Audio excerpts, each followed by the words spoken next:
शब्द स्पर्श रूप रस गंध सबको विष समान समझो। विषय रस बोले गए हैं ये। शब्द स्पर्श रूप रस गंध इनको विष के समान त्याग दो। अगर हमको इस जन्म में अपना योग प्राप्त करना है तो हमें पांचों विषय विष के समान समझ के त्याग देने चाहिए।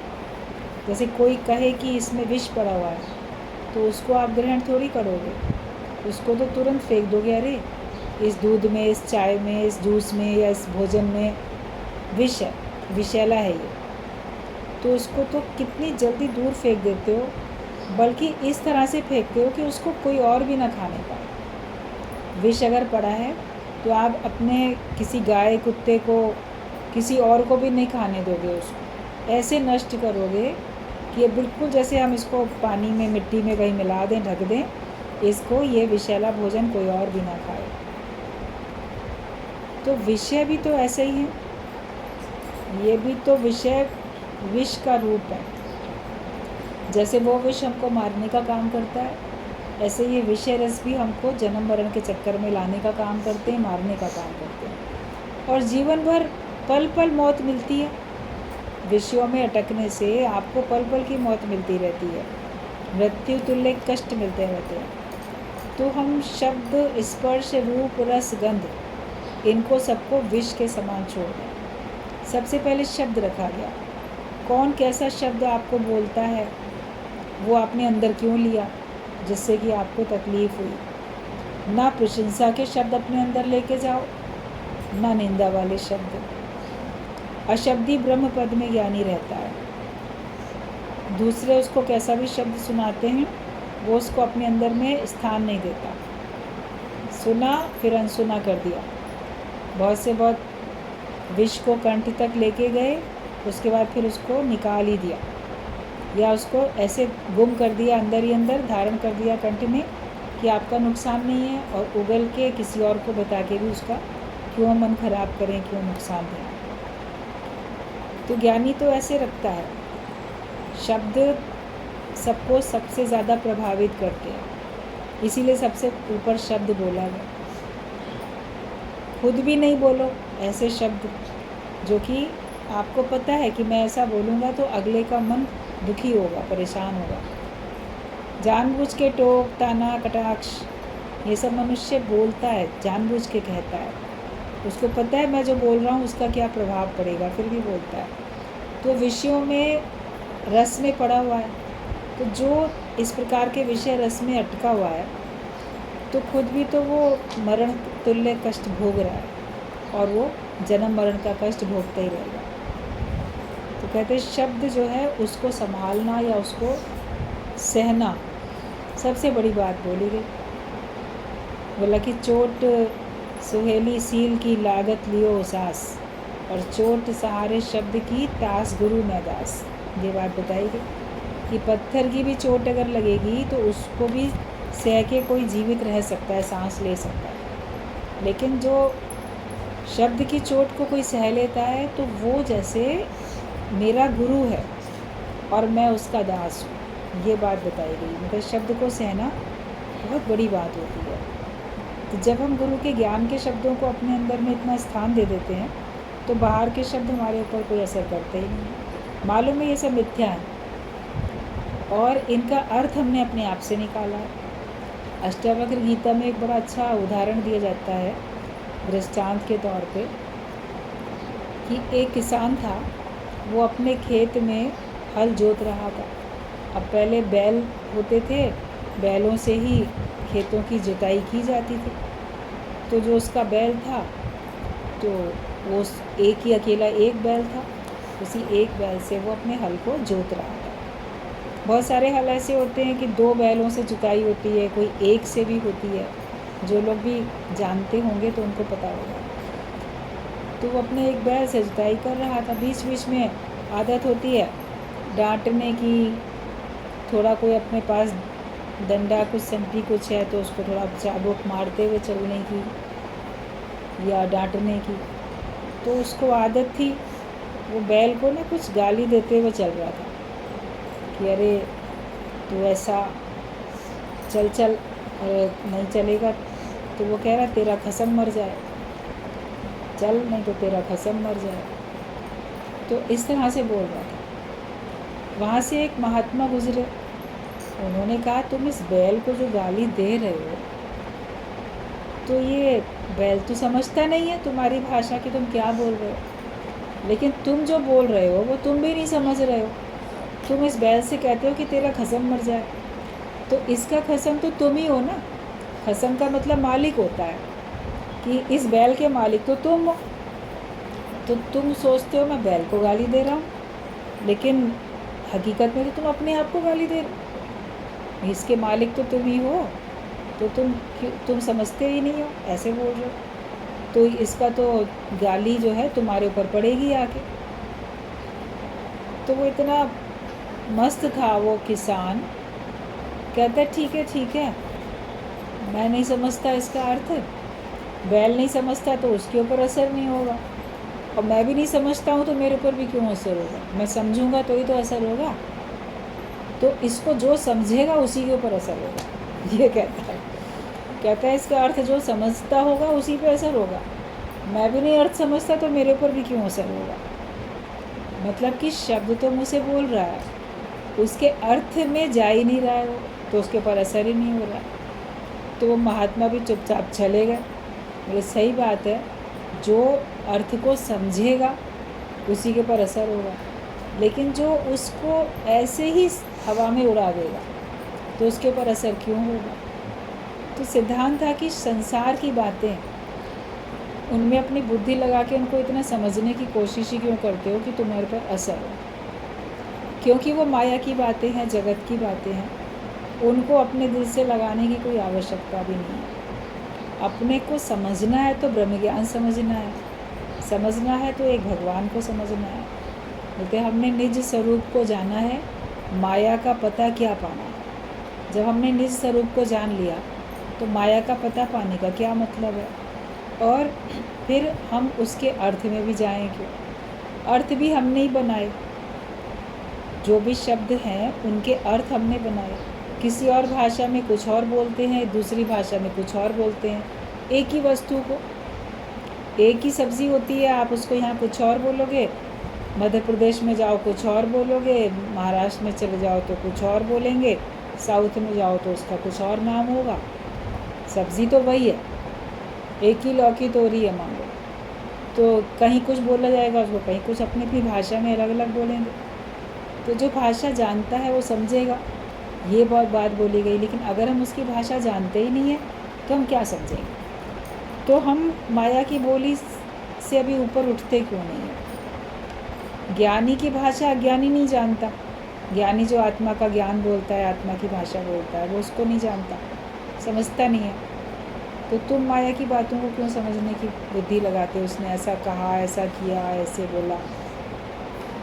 बोलो अब मैंने ये भाषा भूल गया, अब मैं माया की बोली भूल गया, और अब मेरा उसके अर्थ से कोई मतलब नहीं है।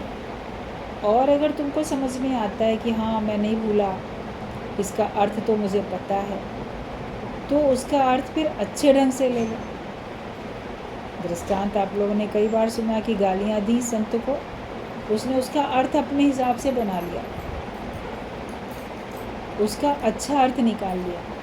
हमारे ऊपर है ना, हम उसका बुरा अर्थ निकालते हैं कि अच्छा अर्थ निकालते हैं। अभी कल परसों भी जैसे वाणी में चल रहा था कि बीमारी अगर आती है तो उसका अच्छा अर्थ निकाल लो ना। कोई बोलेगा हमारा तो बड़ा कोई पाप है जो हम बीमार पड़े हैं, बुरे कर्मों का फल है जो हम बीमार पड़ गए। लेकिन कोई बोलेगा कि बीमारी आई तो मेरे अंदर नम्रता भी तो आ गई, ये तो अच्छी बात हो गई। बीमारी आई है तो कम से कम हम भगवान के नज़दीक हो गए, हम भगवान को ज़्यादा याद करते हैं, तो बीमारी अच्छी है, हमको भगवान की तरफ ले जाती है, हमारे अंदर नम्रता का भाव ले आती है, और इस संसार की नश्वरता को, शरीर की नश्वरता को हमें पक्का कराती है। ये तो क्षणिक है, क्षणभंगुर है, ये कभी भी हमारा साथ छोड़ेगा शरीर। फिर दुख में, परेशानी में, बीमारी में कौन तुम्हारा अपना है, कौन पराया है, उसकी परख हो जाती है। तो वो सब चीज़ें अच्छी हैं ना। उनकी अच्छाई की तरफ अगर देखोगे तो आप बुरा नहीं मानोगे। दुख आए, परेशानी आई, बीमारी आई तो परख भी तो हो गई कौन वास्तव में तुम्हारा हमदर्द है, शुभ चिंतक, तुमको मदद करने वाला, तुमको प्रेम देने वाला, सेवा देने वाला, कौन स्वार्थ वाला है। दुखों से अगर चोट खाई ना होती तो प्रभु तुम्हारी याद भी ना आई होती। तुमको भी याद कर लेते हैं और संसार में कौन कौन याद करने लायक है, कौन नहीं है, उसको भी पता चल जाता। तो कोई तो बीमारी को कोसेगा, कोई बोलेगा अच्छा है ये समय आया तो मुझे सच्चाई का तो कम से कम सामना हुआ, पता तो चला। तो अपने ऊपर ही तो है, कैसी भी परिस्थिति आती है उसको अच्छा बनाओ कि बुरा बनाओ, उसको अच्छा समझो कि बुरा समझो, तुम्हारे ही ऊपर है। जीवन तुम्हारा है, तेरे हाथ में है जीवन बनाना, उसको अच्छे की तरफ ले जाओ या बुरे की तरफ ले जाओ, वो भी तुम्हारे ऊपर है। तो जो भी ये 5 विषय हैं, शब्द, फिर स्पर्श, किसी के भी स्पर्श में मनुष्य अटकता रहता है, और केवल व्यक्ति के या पदार्थ के ही स्पर्श नहीं होते हैं, भावनाओं से भी स्पर्श होते हैं। ये बात मेरे दिल को छू गई, इस बात ने मेरे दिल पे गहरा असर डाला, तो आपके हृदय को टच किया ना, स्पर्श तो आपके हृदय तक भी हुआ भावनाओं का, और बाहर से भी होता है। तो उनसे भी हमको ऊपर उठना, कि भावनात्मक तौर पे भी कोई हमको स्पर्श ना कर सके, कोई भी भाव हमारे अंदर में ऐसे ना आए जो कि हमको प्रभावित करें और हम अपने स्वरूप से हट जाएं। रूप भी आँखों से ही देखते हो, ये अच्छा है, ये बुरा है, ये सुंदर है, ये खराब है, तुम्हारे ऊपर है। अगर तुम्हारी आंखों में प्रेम है और अपनापन है तो तुमको सब अच्छा दिखेगा। बहुत कुरूप कोई बच्चा होगा, उसकी माँ के लिए वही उसके आंखों का तारा बड़ा सुंदर, तो मेरा बच्चा बहुत सुंदर है, बहुत अच्छा है, उसको अपना बेटा सुंदर लगेगा ना, छोटा बच्चा, और दूसरे को देखने में अच्छा नहीं लगेगा। कोई तुमको लड़का या लड़की सुंदर नहीं लगेगा, आप इनकार कर दोगे, नहीं नहीं ये हमारे घर की बहू नहीं बनेगी, या ये हमारे घर का दामाद नहीं बनेगा, ये तो सुंदर नहीं। मगर किसी को वो सुंदर लगा तो उसकी शादी होती है ना कहीं कोई उसको अच्छा लगता है, उसको लोग अच्छा समझते हैं, उन लड़कियों की भी शादी हो जाती है, उन लड़कों की भी शादी हो जाती है, मतलब किसी ने तो उनको पसंद किया ना। तो हमारी आँखों में ही तो है अच्छाई बुराई, सुंदरता देखने का भाव हमारी आँख में है तो हमको अच्छा दिखता है, बुरा देखने का भाव है तो बुरा दिखता है। तो हम क्या करके देखते हैं किसी को, भगवान करके देखते हैं कि बुरा करके देखते हैं, माया करके देखते हैं। आपको कौन क्या करके देखता है, असर हो गया। लेकिन मैंने दूसरे को क्या करके देखा, जो हमको शत्रुता से देखता है हम उसको भगवत भाव से देख सकें, ये फिर हमारा ज्ञान। हर एक के भाव उसके साथ है ना, जो जैसा भाव जगाए वो वैसे ही फल पाए। आप सब तरफ अच्छा भाव रखोगे तो आपके लिए अच्छा होगा, आपका मन शांत रहेगा, आपका मन शीतल रहेगा। आप बुरा भाव रखोगे तो आप ही का नुकसान है। मनुष्य अपना मित्र खुद है, अपना शत्रु खुद है। तो देखना है तो क्या देखना है, माया देखोगे तो फंसोगे, भगवान को देखोगे तो आप जो हो बंधन से छूटोगे, योग लगेगा। तो रूप में भी हम कौन से रूप में अटक गए, किसी भी नाम रूप में अटकेंगे तो हमारा योग नहीं लग सकता। किसी भी नाम रूप में हमको अटकने की ज़रूरत नहीं। नाम रूप नाश है, ब्रह्म का प्रकाश है। ये भाव अपना पक्का हो जाए कि जो भी नाम और रूप है वो सब नष्ट होने वाले हैं। सुंदर है तो भी नष्ट होएगा, कुरूप है तो भी नष्ट होएगा, रूपवान भी कुरूप भी सभी तो नष्ट होते हैं। जो बनता है वो बिगड़ता भी है, जो जन्म लेता है वो मृत्यु को भी प्राप्त होता है। परिवर्तन है संसार में, ये जग अदला बदली है, और परिवर्तन तो संसार का नियम है। मगर उसमें जो परिवर्तन से रहित है, अपरिवर्तनशील है, सदा एक सा सदा स्थिर रहने वाला है, हमें उसको खोज के उसमें स्थित होना है। वो हमारा अपना सच्चा स्वरूप है, वो परमात्मा है, परमात्मा का स्वरूप आत्मा है, और आत्मा परमात्मा एक है। आत्मा सो परमात्मा, वो एक ही चीज़ है। एक इस शरीर में कार्य करती है शक्ति, बंधी हुई दिखती है, हद में दिखती है। वही शक्ति निराकार तौर पे पूरे ब्रह्मांड को चलाने का काम करती है। वो बंधी हुई नहीं दिखती, वो बेहद में है, मगर सत्ता तो वही है, शक्ति तो वही है।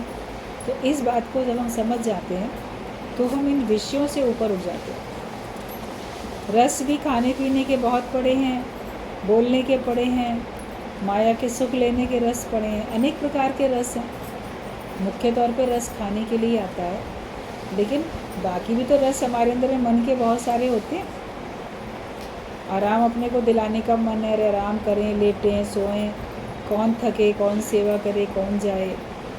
तो बहुत सारी बातों का, देखने का, सुनने का, बोलने का, सब रस भी है अंदर में।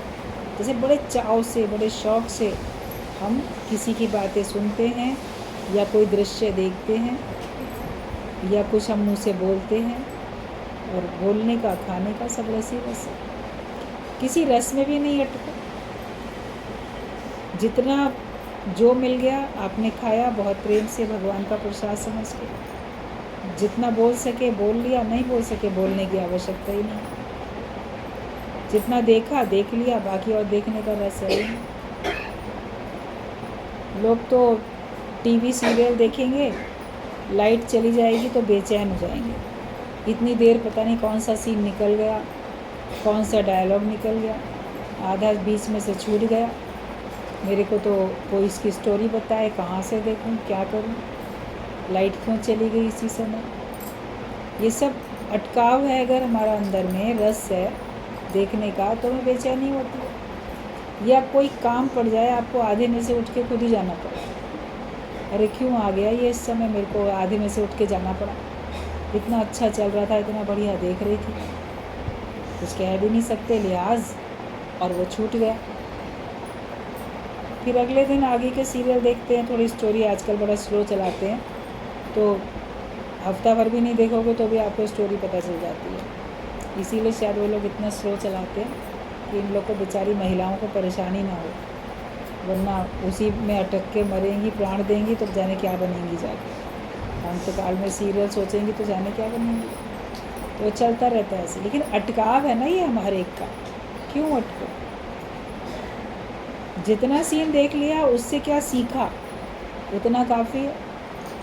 शुरू का नहीं देखा, अंत का नहीं देखा, बीच का भी देखा, जो देखा, जो सुना, उसमें से शिक्षा क्या ग्रहण की, कौन से डायलॉग चल रहे थे, उससे तुमने क्या सीखा। वैसे ही करना है कि वैसा नहीं करना है, कुछ तो सीखोगे। खराबियाँ देखते हो तो हमें ऐसे नहीं करनी चाहिए, ये शिक्षा ले लो। अच्छा देखते हो तो हम प्रेरणा ले लो कि हमको भी ऐसा करना चाहिए। तो हमें क्यों बीच में किसी को भी ऐसा कहने का मौका मिले, इसके कारण से मेरी ये चीज़ छूट गई। आँखों का रस है तो फिर हमको उसके विघ्न पड़ने पे परेशानी होती है। ज्ञानी किसी प्रकार के रस में नहीं अटकता है, ना खाने के रस में, मैं तो यही खाता हूँ, ऐसा ही खाता हूँ, यही मुझे पसंद है, वो चीज़ मुझे पसंद नहीं है। जो चीज़ नहीं पसंद है वो भी है तो खाने की चीज़, किसी ने तो बनाई है, उसको भी उतने प्यार से खा सको। रस से में उपराम होना, और गंध से भी। यही वाली गंध मुझे अच्छी लगती है, मैं तो इसी को, परफ्यूम को, इसी वाले को यूज़ करता हूँ।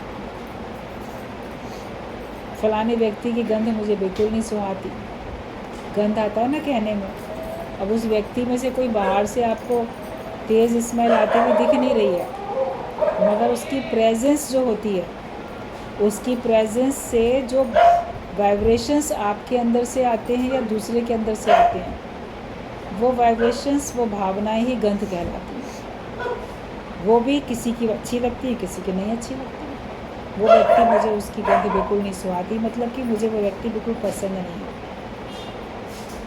तो हर प्रकार की गंध से ज्ञानी ऊंचा उठता है, उसको सब पसंद रहता है, वो सबसे उपराम होके रहता है, अपने अंदर लेके ही नहीं जाता। अभी कहीं पे गंदगी का, कचरे का ढेर होता है, बहुत दुर्गंध होती है, तो आप अपने नाक को बंद करके, रुमाल ढक के या वैसे ही सांस रोक के बढ़ जाते हो ना आगे, अंदर नहीं ले जाते उसको। जो आपको पसंद नहीं है आप उसको अंदर लेके नहीं जाते हो।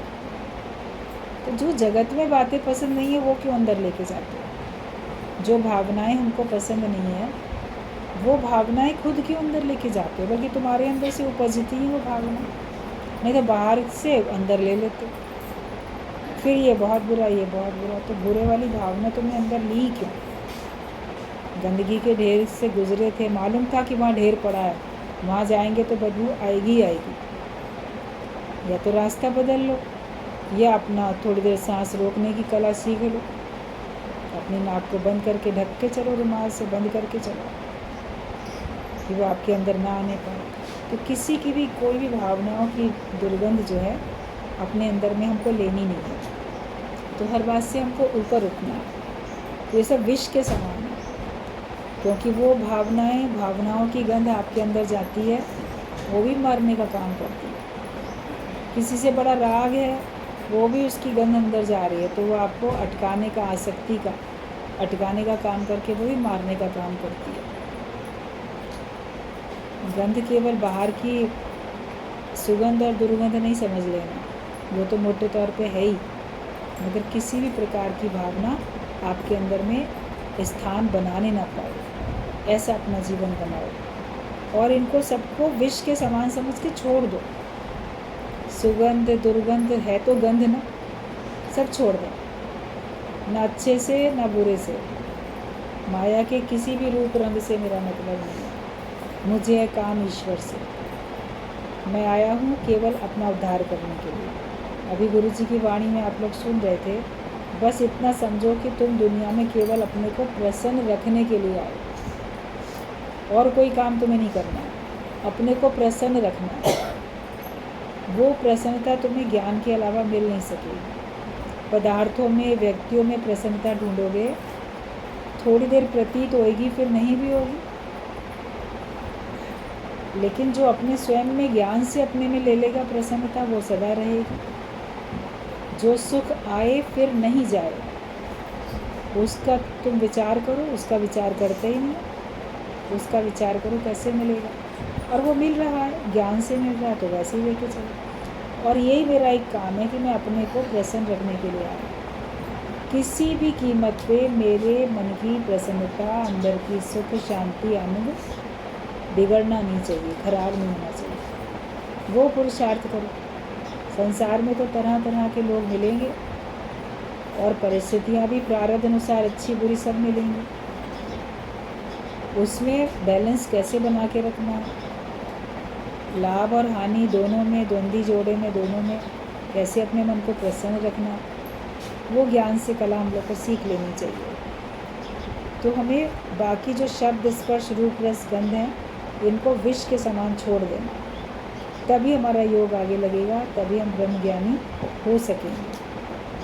पापी को पाप से प्रीत हो जाती है, इसलिए वो सुधरना नहीं चाहता। जो पापी व्यक्ति होते हैं ना, उनको पाप से ही प्रीत हो जाती है, तो वो सुधरना ही नहीं चाहते।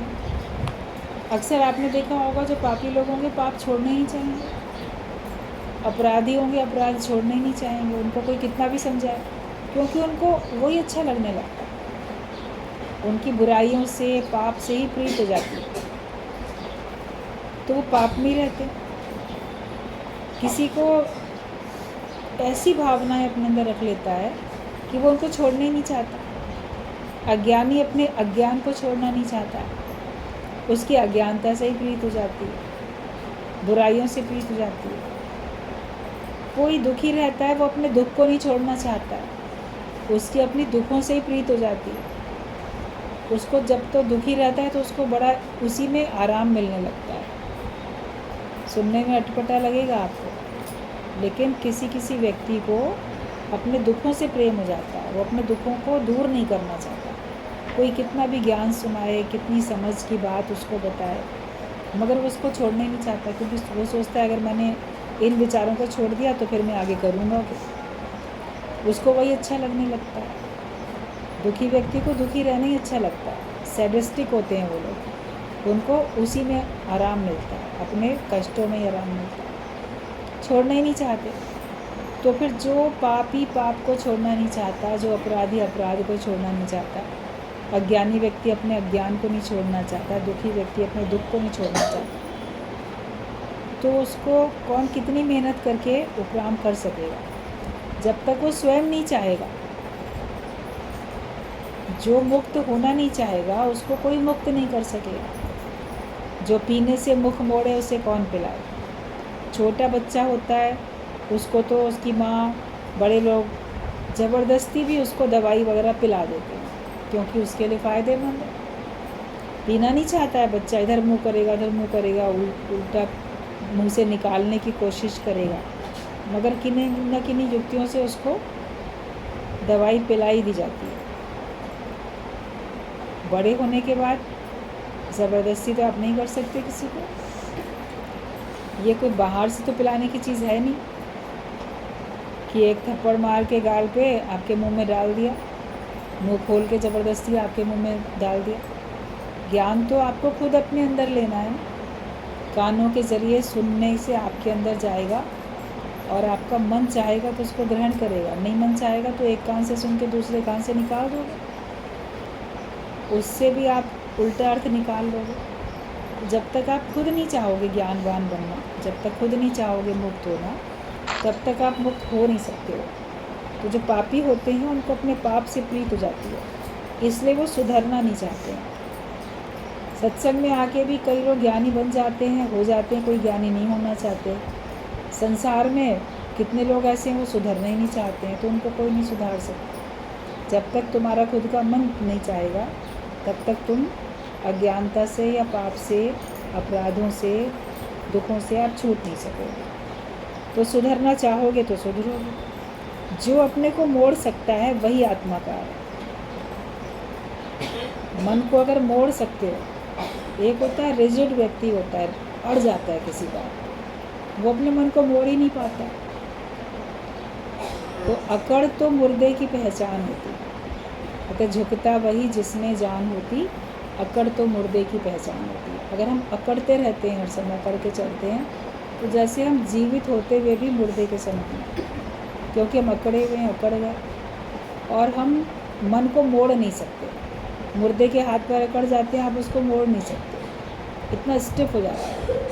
तो आपका मन इतना स्टिफ हो जाता है, तो इतना उसका मन स्टिफ हो जाता है, तो मन को नहीं मोड़ सकता। सूखी लकड़ी मुड़ नहीं सकती, लचीली डाल मुड़ सकती है। तो हमें प्रेम का रस होगा तब तो हम अपने मन को मोड़ पाएंगे। लेकिन अगर हमारे अंदर में बिल्कुल शुष्कता है, प्रेम नाम की चीज़ नहीं है, तो हम अपने को मोड़ नहीं पाएंगे। एक व्यक्ति एक सत्संग में किसी संत के पास गया, बड़ा नीरस सा और क्रोधित सा बैठा आके। संत ने कहा क्या बात है भाई, क्या कौन हो, क्यों आए हो? बोला ज्ञान लेने के लिए आए। ज्ञान सुनाइए। ज्ञान लेने आए, सत्संग में ज्ञान मिलता है, मैं ज्ञान लेने आया। बोले अच्छी बात है, लेकिन जो उसका हाव भाव था, बोलने का तरीका था, बड़ा उलझा था, क्रोधित सा, परेशान सा। तो संत ने कहा अच्छा ठीक है, ज्ञान तो तुम्हें मिल जाएगा, लेकिन पहले तुम मुझे ये बताओ, क्या तुम्हारा किसी के साथ प्रेम है दुनिया में? तो प्रेम का शब्द सुनते ही वो तो भड़क गया। कहता प्रेम के नाम से ही मुझे नफरत है। प्रेम कोई होता है दुनिया में? सब स्वार्थ है, प्रेम कुछ नहीं होता है। बोला ठीक बात है, लेकिन तुम्हारा है किसी से प्यार? मेरा किसी से प्यार नहीं, कोई इस लायक नहीं है, मेरा किसी से प्यार नहीं है। बोला ठीक बात है, किसी मनुष्य से प्यार नहीं, किसी पशु पक्षी से प्यार है? किसी पशु पक्षी से भी प्यार नहीं है, किन्हीं से, पेड़ पौधों से, किसी से प्यार है? बोला कह तो दिया मेरा किसी से प्यार नहीं है। प्यार की क्या बात है, मुझे ज्ञान बताओ। तो संत ने कहा अगर तुम्हारे पास प्रेम नहीं है तो मेरे पास तुम्हारे लिए ज्ञान भी नहीं है, और कोई भी तुम्हें ज्ञानवान नहीं बना सकता अगर तुम्हारे अंदर प्रेम नहीं। क्योंकि किसी से होता तो उस प्रेम की भावना को मैं परमात्मा से जोड़ सकता हूँ। जैसी प्रीत हराम में तैसी हरि से हो, चला जाए वैकुंठ को तो पल्ला ना पकड़े को। तो जैसा तुम्हारा जिसके साथ प्यार है, जो भी तुम्हें अच्छा लगता है, तो वही भावनाएं तुम भगवान की तरफ ले लो। भगवान भी वैसे ही है, भगवान भी उसी रूप में है, तो तुम्हें ज्ञान लगेगा। फिर भगवान को सर्व में देखोगे, तुम्हारा सर्व से प्रेम होता जाएगा। जिन प्रेम कियो तिन्हीं प्रभु पाए। ज्ञान और प्रेम तो दोनों साथ साथ चलते हैं। तो जो भी सुधरना अगर नहीं चाहता है तो उसको कोई सुधार नहीं सकता। जो अपने अंदर प्रेम नहीं रखेगा, मन को मोड़ नहीं सकेगा, तो उसको ज्ञान नहीं लगेगा, क्योंकि प्रेम वाला ही तो मन को मोड़ सकता है। अभी पिता का अपने पुत्र से प्रेम होता है, खेलते हैं दोनों साथ साथ, तो बोलते चलो रेस लगाते हैं, दौड़ते हैं। तो पिता का बड़ा प्रेम है अपने पुत्र के साथ, वो थोड़ा धीरे दौड़ता है, बच्चा आगे निकल जाता है, बड़ी ताली बजाई खुश होता है, देखो देखो मैं रेस में अपने पापा से जीत गया। क्या सचमुच में वो जीत सकता था? अगर पिता चाहता तो उसको तो 2 मिनट में हरा सकता था, लेकिन पिता जानबूझ के हार जाता है, उसको जीत दिला देता है। और उसको जीतने के बाद जो वो खुश हो रहा है, प्रसन्न होता है, बच्चा ताली बजा रहा है, खुश हो रहा है, उसकी खुशी को देख के पिता खुश होता है, क्योंकि पिता का अपने पुत्र के साथ प्रेम है। जिसका जिसके साथ भी प्रेम होता है वो उसको खुश देख के खुश हो जाता है, उसके लिए चाहे उसको खुद को हारना पड़े। तो प्रेम के कारण ही तो कोई ऐसा करता है। अगर आपके अंदर में प्रेम नहीं है तो आप मन को मोड़ नहीं सकोगे। तो तुम जो हो अपने आप को मोड़ सको। जो अपने को मोड़ सकता है वही आत्माकार। आत्माकार स्थिति में वही है जो अपने मन को मोड़ सकता है। वैराग्य के सिवाय ज्ञान कभी नहीं हो सकता। मन को मोड़ सको और जगत के रसों से वैराग्य लेके चलो। राग में नहीं पड़ो, ये चाहिए वो चाहिए, इसमें अटके उसमें अटके, किसी में नहीं अटको, अपने स्वरूप में टिके रहो। बस अपने उस जगह से हिलो नहीं, स्थिर होके रहो। तो वैराग्य के सिवाय ज्ञान भी नहीं होगा। देह अध्यास माना देह का अभिमान, द्वैत की बुद्धि। दूसरे को सुधारने में तुम्हारा जन्म बीत जाएगा पर वो नहीं सुधरेगा। तुम अपने को सुधारने में पूरा समय लगाओ। गुरु को हमेशा कैच करो, भाई गुरु की बातों को हमेशा कैच करते जाओ। गुरु को देखकर गुरु जैसा बन जाओ। हर एक को करना है अपना उद्धार। मतलब देह अध्यास क्या है? मतलब देह का अभिमान। मैं अपने को देह मान के बैठा हूँ, मैं फलाना हूँ, ये सबको कितना पक्का है। तो ये देह का अभिमान है। वो बोलेगा मेरे अंदर तो कोई अभिमान नहीं है। अपने को देह मान के बैठे हो तो बड़ा अभिमान तो है ही है। तो देह अध्यास माना देह का अभिमान। और द्वैत की बुद्धि, अपने को देह मानोगे तो दूसरा कोई अलग भी है मेरे से, मैं हूँ तो ये है, हम और तुम। गुरु जी बोलते थे ये हमारा ये तुम्हारा, तो उसी में हम मारा और तुम मारा बन जाता है। हमने मारा तुमने मारा, हमारा और तुम्हारा, हम मारा और तुम मारा।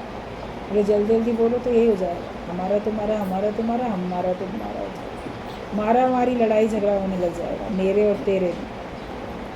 तू मैं हो जाएगी। तू है मैं हूँ, तू है मैं, तो तू मैं हो जाती है, लड़ाई झगड़े हो जाते हैं। लेकिन ना तू है ना मैं हूँ, है ही एक।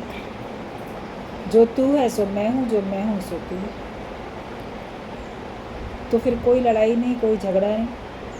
तो हमें इस द्वैत को ख़त्म करना है, ये दूसरा भाव हमारा ख़त्म हो जाए। ना हम ना तुम तो दफ्तरी गुम, मैं नहीं हूँ मेरा नहीं है तो आपके लिए संसार भी नहीं है। जगत की प्रलय हो चुकी,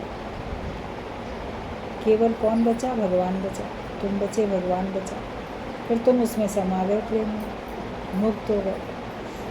जगत है तो फिर आपके लिए सब झंझट है। कहते भव सागर सब सूख गए रे, फिक्र नहीं मोहे तरनन की।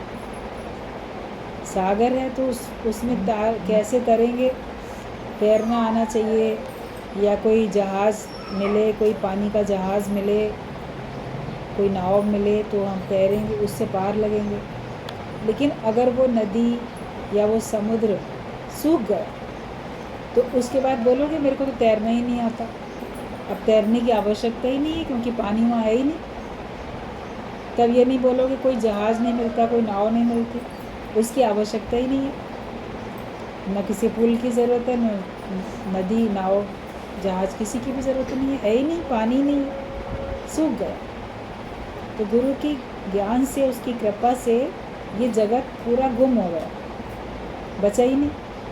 तो भव सागर से तरने के लिए, जब भव सागर ही नहीं है तो क्या करोगे? जगत ही नहीं है तो उससे फिर उपराम क्या होगे? है ही नहीं कुछ भी। और अपने को जो देह मानते थे वो तुम हो ही नहीं।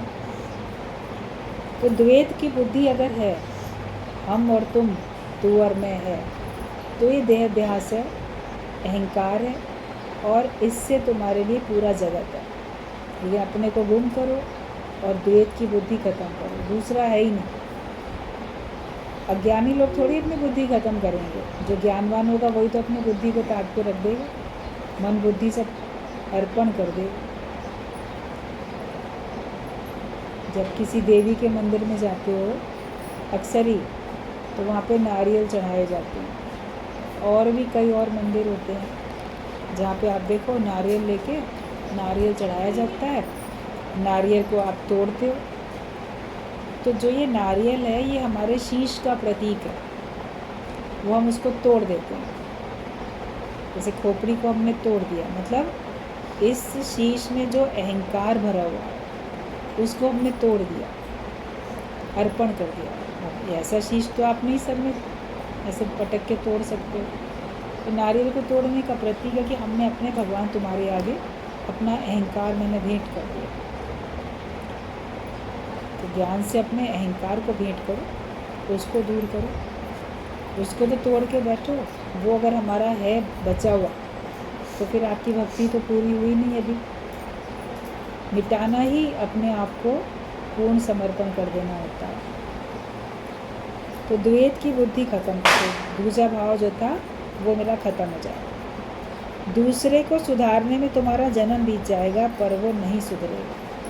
कभी कभी कोई इतने जटिल प्राणी होते हैं, जटिल प्रवृत्ति के होते हैं कि उनको साम दाम दंड भेद या किसी भी तरीके से आप सुधारने की कोशिश करो, वो सुधरेंगे ही नहीं। आपका जन्म बीत जाएगा लेकिन वो सुधरेंगे नहीं। तो हमें उनको सुधारने पे अपना समय बर्बाद करने के बजाय अपने को ज्ञानवान बनाने में समय देना चाहिए। समय तो कीमती है, समय तो वापस लौट के आएगा नहीं। कुछ भी हो जाए आपका समय वापस लौट के नहीं आ सकता। तो जो चला गया वो तो चला ही गया, जो बचा है उसको तो अपने कल्याण के लिए, अपने उद्धार के लिए लगाएं। तो दूसरे को सुधारने में तुम्हारा जन्म बीत जाएगा पर वो नहीं सुधरेगा। तुम अपने को सुधारने में पूरा समय लगाओ, पूरा समय अपने को सुधारने में लगाओ कि मेरे अंदर अभी देहाध्यास कितना बचा, मेरे अंदर विषय विकार कितने बचे, मेरे अंदर द्वैत कितना बचा, तो उसको मैं पूरा करूं। मेरे अंदर का भेद समाप्त हुआ। तू ना रहे, मैं ना रहूं, हम राम में ऐसे रम जाएं। भेद कुछ ना रह गया बिकने और खरीदार में। अभेद भक्ति में तो हम आ जाएं। तो सुधारने में अपने लिए समय दो कि तुम अपने को सुधारने पूरा समय लगाओ। और हमेशा तुम गुरु को ऑब्जर्व करो, उसी को देखो। गुरु को देखकर गुरु जैसे बन जाओ, जैसा वो है ऐसे ही हमको बनना है। मतलब कि वैसा ही आत्मिक निश्चय वाला हमको बनना है, वैसा ही माया रहित हमको बनना है, वैसा ही कर्मों से ऊपर उठा हुआ मुझको बनना है। वैसे बनते चले जाओ। ज्ञान को समझो। अगर गुरु भी नहीं समझ में आता है आपको तो ज्ञान को समझो, ज्ञान के हिसाब से अपना जीवन बनाते जाओ। और हर एक करे अपना उद्धार, हर एक को अपना अपना उद्धार करना। सबको दूसरे के उद्धार की बड़ी चिंता रहती है। घर में भी, परिवार में दूसरों को सुधारने की चिंता, दूसरों को सेटल करने की चिंता, अपना उद्धार नहीं करते। तो या वो बना कि नहीं बना, वो इतने साल से सत्संग में आता है, वो बना कि नहीं बना, उससे हमारा क्या मतलब है? हमको चिंता होनी चाहिए मैं बना कि नहीं बना। अगला अगर मुक्त होएगा तो अपने लिए, तुम मुक्त होगे तो अपने लिए। तो सारे बंधन अपने टूटे, ये हमको मेहनत करनी है। और अंदर के सारे जो खोट हैं देहाध्यास के कारण जितने भी आ जाते हैं, उनको सबको दूर करने के लिए पुरुषार्थ करना। पुरुषार्थ ही तुम्हारा देव है। जितना जितना तुम पुरुषार्थ करोगे उतना उतना तुमको लाभ मिलता जाए, उतने उतने पुरुष परमात्मा के नज़दीक होते चले जाओ। मेहनत करने में पीछे नहीं हटो, सुस्त और आलसी नहीं बनो, अपना अपना सबको उठाओ।